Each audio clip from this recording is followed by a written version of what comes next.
Did you know that most cars might run worse when you use premium fuel? Doesn't it sound crazy?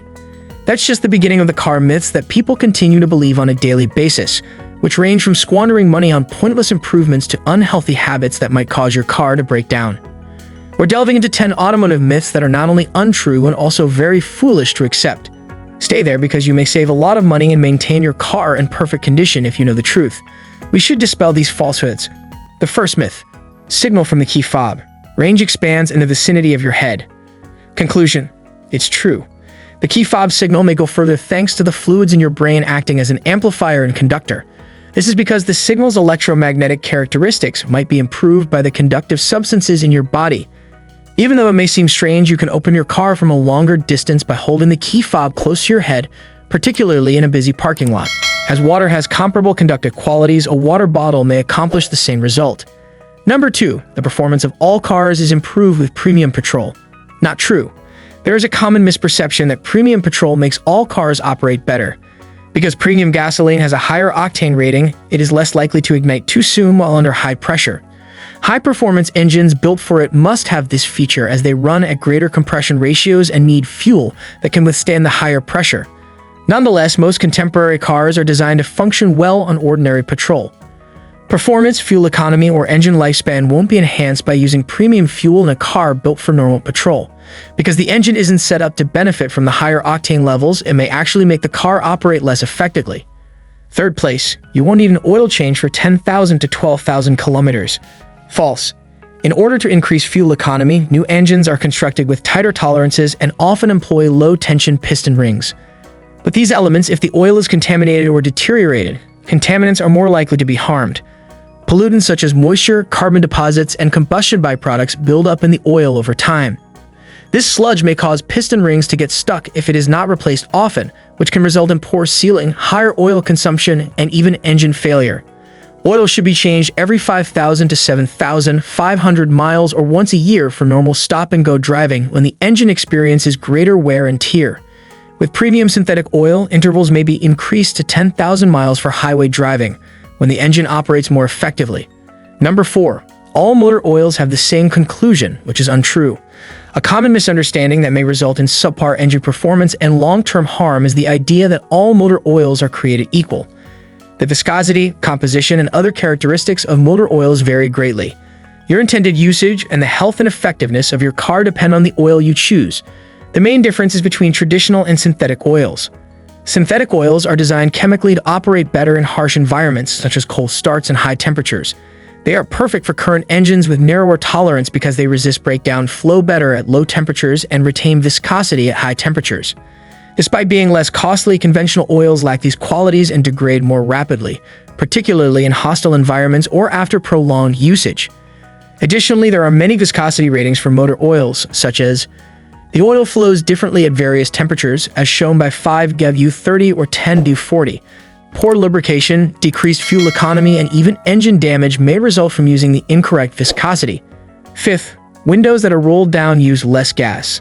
The notion that sliding down your windows saves more petrol than using air conditioning is based on outdated car design. However, it is no longer true for the majority of new cars.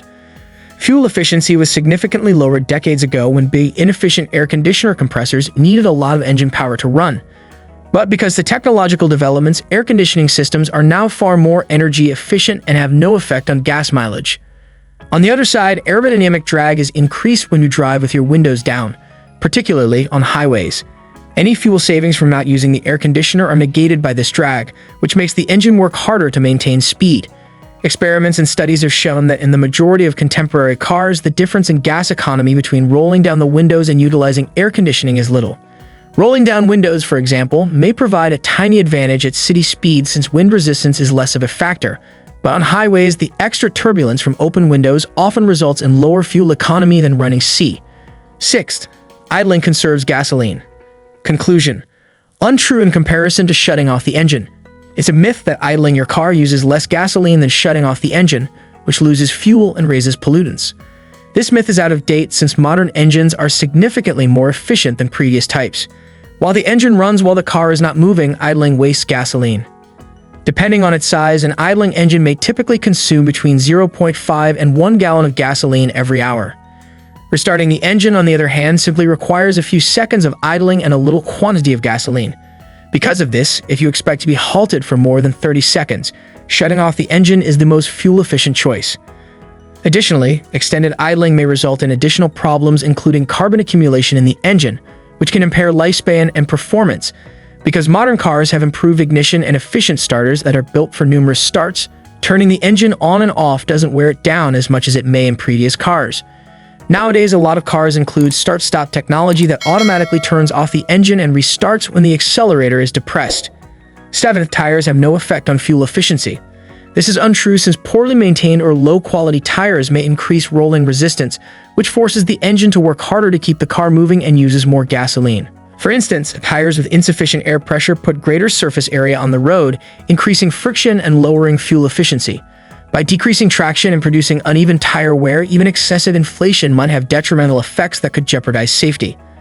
Moreover, not every tire is made equally. While aggressive tread patterns, such as those seen on off-road tires, may increase friction and decrease efficiency on paved roads, low-resistance tires made for fuel economy can enhance gas mileage. Additionally, sustaining peak performance requires correct tire inflation, alignment, and rotation. Purchasing high-quality tires that fit the specifications of your car and maintaining them correctly are essential if you want to increase fuel efficiency. The eighth claim that filling up your petrol tank too full after the pump stops is okay is untrue. Both your pocketbook and your car may suffer more negative effects from this approach than positive ones. Fuel vapors are captured and kept from leaking into the atmosphere by the evaporative emissions control system used in modern cars. An EVAP canister, which is made especially to handle petrol vapors rather than liquid-fueled, is one of the parts of this system. If your tank is overfilled, raw gasoline may seep into the EVAP system, saturating the canister and impairing its functionality. Because parts like the canister may cost hundreds of dollars to replace, you may have to pay for expensive repairs after the EVAP system is broken. Additionally, in areas where emissions testing are mandated, a faulty EVAP system may cause a check engine light to illuminate and might result in a failure. In addition to squandering petrol and damaging the environment, overfilling may result in gasoline spills. Because spilt gasoline is poisonous and combustible, it poses a safety concern to you and anybody around the fueling area. You should stop refueling when the petrol pump clicks off, indicating that your tank is full. 9. Regular car maintenance is always necessary. Conclusion: not true. The idea that cars need regular maintenance is out of date and does not apply to contemporary cars. The majority of modern cars come with sophisticated computer-controlled systems that manage these modifications on their own. Carburetors have been replaced with fuel injection systems, and points are no longer necessary thanks to electronic ignition systems. Modern engines often employ platinum or iridium spark plugs, which may survive for more than 100,000 miles before having to be replaced. Similar to this, a lot of engines now include hydraulic or self-adjusting valves that don't need to be adjusted on a regular basis. The idea of a tune-up has changed for contemporary cars to include routine maintenance procedures like changing spark plugs, air filters, and looking for engine control module software upgrades. These procedures are often included in the car's maintenance plan and are needed significantly less frequently than standard tune-ups. Number 10. It takes a few minutes to warm up in car before starting in chilly weather. Conclusion: not true. The idea that you should wait a few minutes for your car to warm up in cold weather before you drive is a holdover from earlier car models. Carbureted engines used to need a long warm-up time to guarantee smooth performance and avoid stalling. Extended idling is no longer essential since modern cars are built to automatically alter the fuel and air mixture depending on the engine's temperature. In actuality, leaving your car running for extended periods of time burns fuel and raises pollutants without offering any real advantages. Even in cold conditions, the majority of contemporary engines can be driven within 30 to 60 seconds after starting. Driving carefully after starting your car is the best method to get it warmed up. Compared to idling alone, this enables the engine, gearbox, and other parts, like the tires and suspension, to attain ideal operating temperatures faster. Until the engine is completely warmed up, which usually happens after a few minutes of driving, aggressive driving should be avoided. Even if the engine doesn't need to warm up, it might still be helpful for driver comfort by heating the cabin or defrosting windows. Idling for a minute or two in these situations may be okay, but much longer is wasteful and bad for the environment. That concludes today. Please remember to like, subscribe, and share this video with your fellow car enthusiasts if you find it useful.